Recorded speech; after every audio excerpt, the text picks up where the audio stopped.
Steve Larsen has served 3 terms as a board member, covering 6 years since his election to the board in the fall of 2014.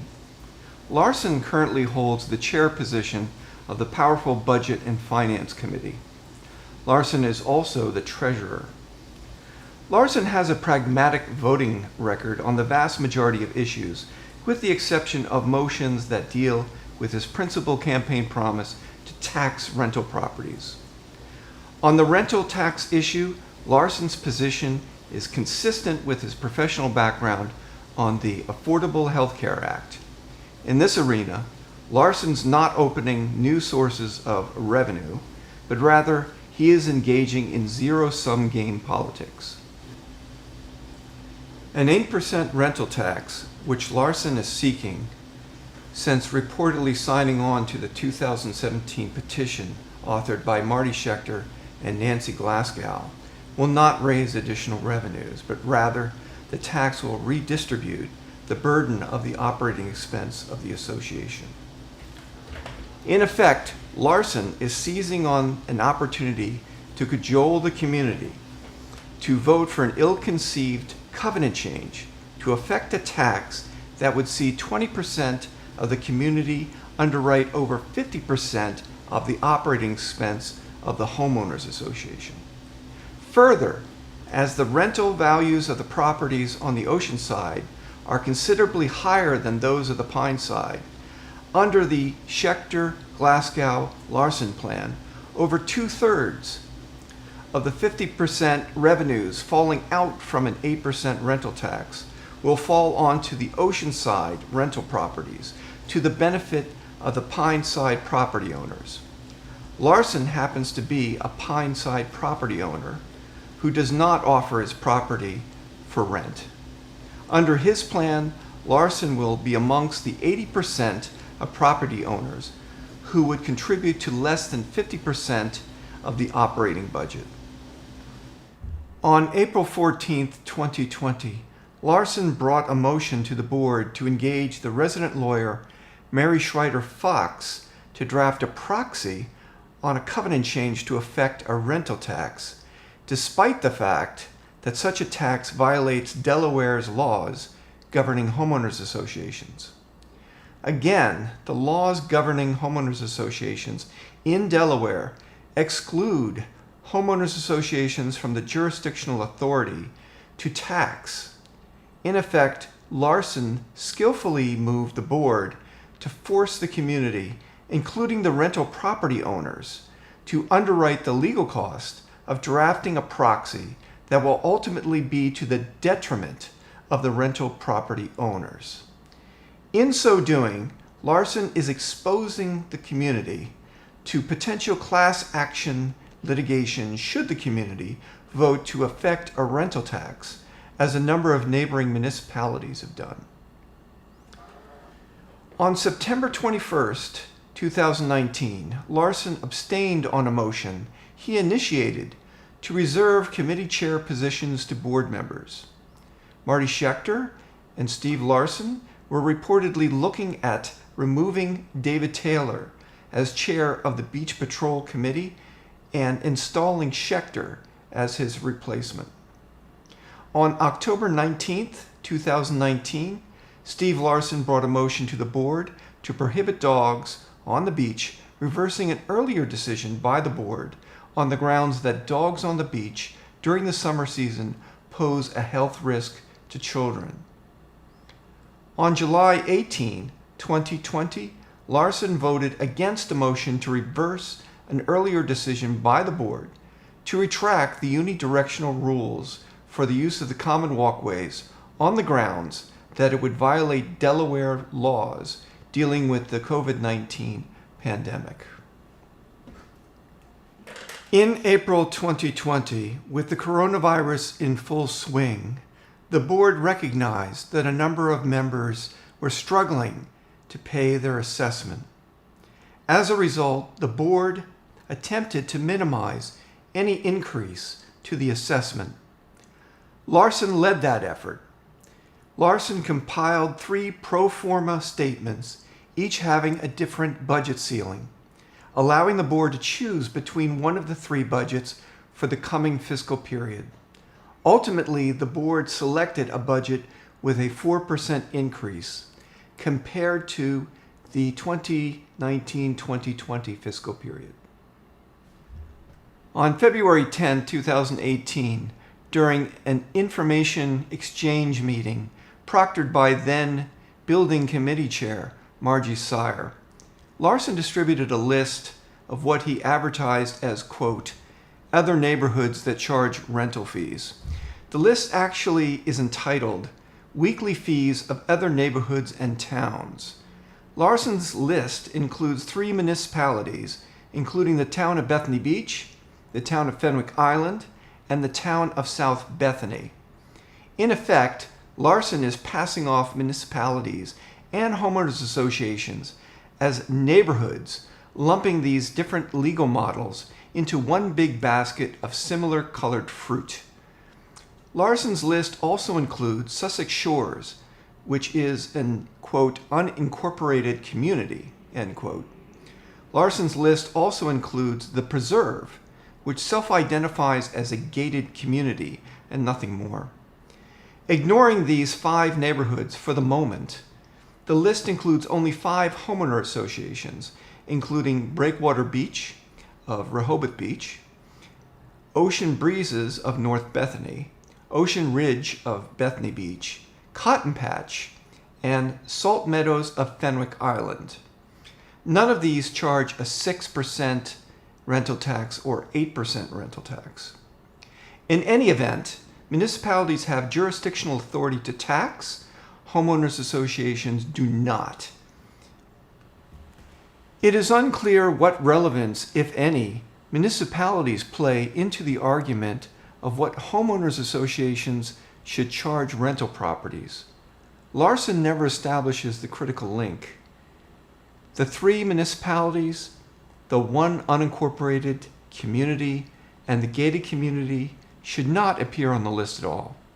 However, Larsen clearly includes the 3 municipalities, the 1 unincorporated community, and the 1 gated community to advance a false narrative that the entire population of homeowners associations charge a percentage fee against rental properties to compensate the association for what is, in his opinion, the additional cost of servicing these properties. In fact, Middlesex Beach does not provide any specific services to rental properties, like a key service or a property management service, to warrant such a fee. Only 1 homeowners association on the 2018 list, Breakwater Beach, charges a percentage fee against rental properties, that being 2.25%. If true, Larsen has never given any factual evidence as to the rationale, the cost justification behind why 1 homeowners association on the list, which is located in the heart of Rehoboth Beach, Delaware, does so. As homeowners associations are excluded from the jurisdictional authority to tax rental income, if true, the association would be in violation of the laws that govern homeowners associations in Delaware and would not be immune to litigation. Again, Larsen is seeking to charge rental property owners an 8% rental tax, which far exceeds the 1 homeowners association on the 2018 list that charges a percentage fee and is more in alignment with the municipalities on his 2018 list. Larsen and his constituents, who believe that a rental tax will lower the assessment by approximately $1,000, should disabuse themselves of the delusion as well as the litigation costs and associated insurance premiums that go with the pursuit of the delusion. Again, the state's laws governing homeowners associations exclude homeowners associations from the jurisdictional authority to tax rental income. As HOAs have no jurisdictional authority to tax, HOAs cannot register on rental services like Airbnb or VRBO.com as a tax jurisdiction and force these services to charge clients taxes or fees and automatically remit these taxes to the homeowners association. HOAs can only invoice the members of the homeowners association, and although in his biography, Larsen wants you to believe that these taxes will only be charged to the tenants and not to the owners, Larsen has no other option but to draw the tax expense from the owner's net rental income. It is akin to making the following statement: "Don't worry, I'm not going to charge you. I will take the monies from what your employer pays you." Further, the association has no legal contract of any kind with the tenants of these rental properties to go after these individuals. The association cannot suddenly erect cash registers at the end of the common walkways to the beach, as on the event a property owner leases his or her property, she consigns all his/her rights to the beach to his/her tenant during the term of the rental period. You can no more bar a tenant from access to the beach than you can an owner, except in the case where the owner is not in good standing. In the scenario that a property owner is not in good standing, the board has the right to revoke the owner's beach pass, which would effectively prohibit the owner's tenants from access to the beach. However, these circumstances only happen in the rarest of cases and would still not give the association the legal right to tax tenants as they access the beach. Any covenant change to impose a tax on rental income would expose the association to litigation. A class action suit by a number of property owners against the homeowners association would likely succeed on a single motion seeking summary justice. In that scenario, the association would also bear the cost of the motion brought forward by the owners of the rental properties. Larsen cannot claim ignorance on the legality of imposing a rental tax or flat fee, as the resident lawyer, Mary Schreider Fox, correctly advised him and everyone else on the board a number of times that any fees beyond the assessment must be supported by a cost justification. Larsen's 2018 list in isolation does not qualify as a cost justification for imposing a rental tax or a flat fee of any kind. The board cannot arbitrarily levy fees against rental properties.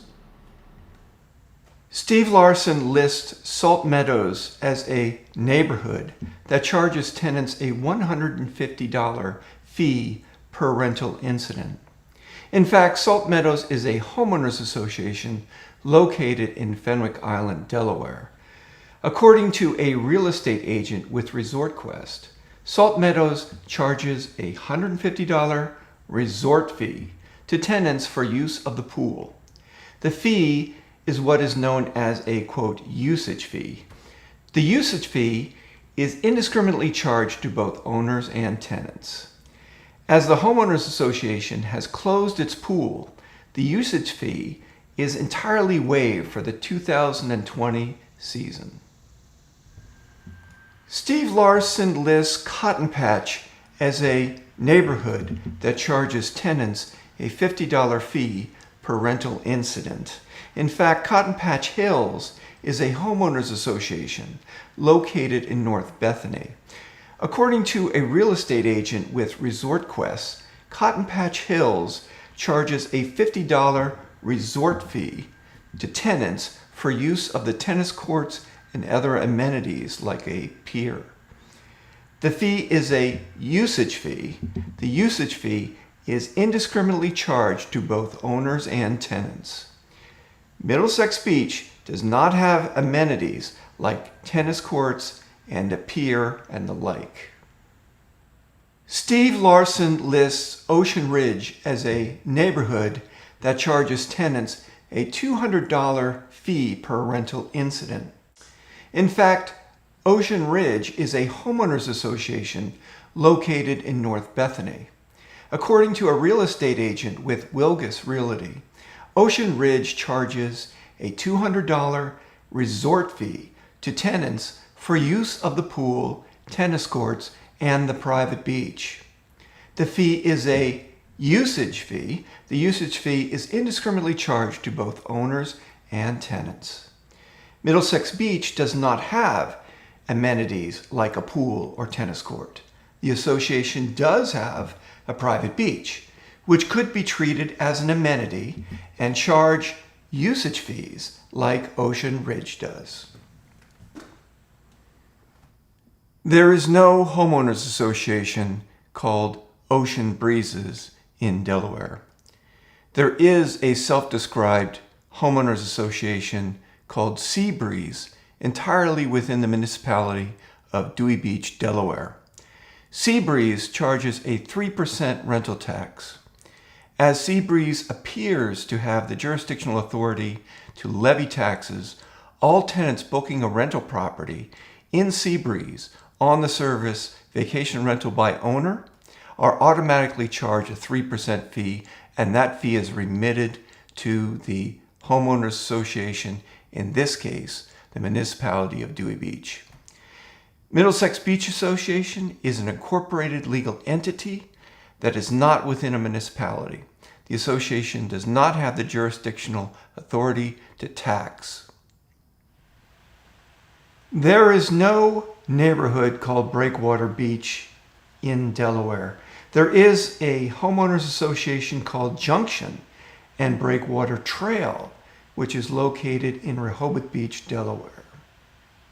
In effect, Larsen seeks to charge rental property owners a percentage fee or a flat fee that would otherwise be appropriate in exchange for a rental-specific service. However, Larsen is not offering any rental-specific services in exchange. Larsen is also not offering owners of empty lots a discount on their assessment, which is very telling. Empty lots do not necessarily require garbage collection services. Larsen is also one of 3 board members who performs 90% of the work of the community. Although Larsen's presentation of the rental tax minimizes the real risk of litigation that may fall out of engaging in such a covenant change, given the alternative, I conditionally endorse him for a 4th term on the board. Given Larsen's deliberate obfuscation surrounding the 2018 list, the fact that Larsen reported on only one homeowners association that charges a percentage fee while stating the entire world charges rental taxes, the fact that the one association on Larsen's list that charges a percentage fee charges 2.25%, my endorsement is contingent on Larsen agreeing to recuse himself on any motions involving a rental tax. If Larsen refuses to recuse himself and gets reelected and successfully moves the prospect of a rental tax on the community in the form of a proxy vote for a covenant change, I will regret giving Larsen any endorsement whatsoever. As a homeowner, I expect the board members to act within the laws that govern homeowners association in Delaware and not plot schemes to extract enormous amounts of money from me and other homeowners, while at the same time not offering me any service in exchange. Further, and more importantly, a rental tax in the context of a homeowners association is a violation of the state laws governing homeowners association on its face, which is certain to attract litigation. If you like this video, click subscribe so you won't miss out on another installment of the MXB Wire. And also press the like button.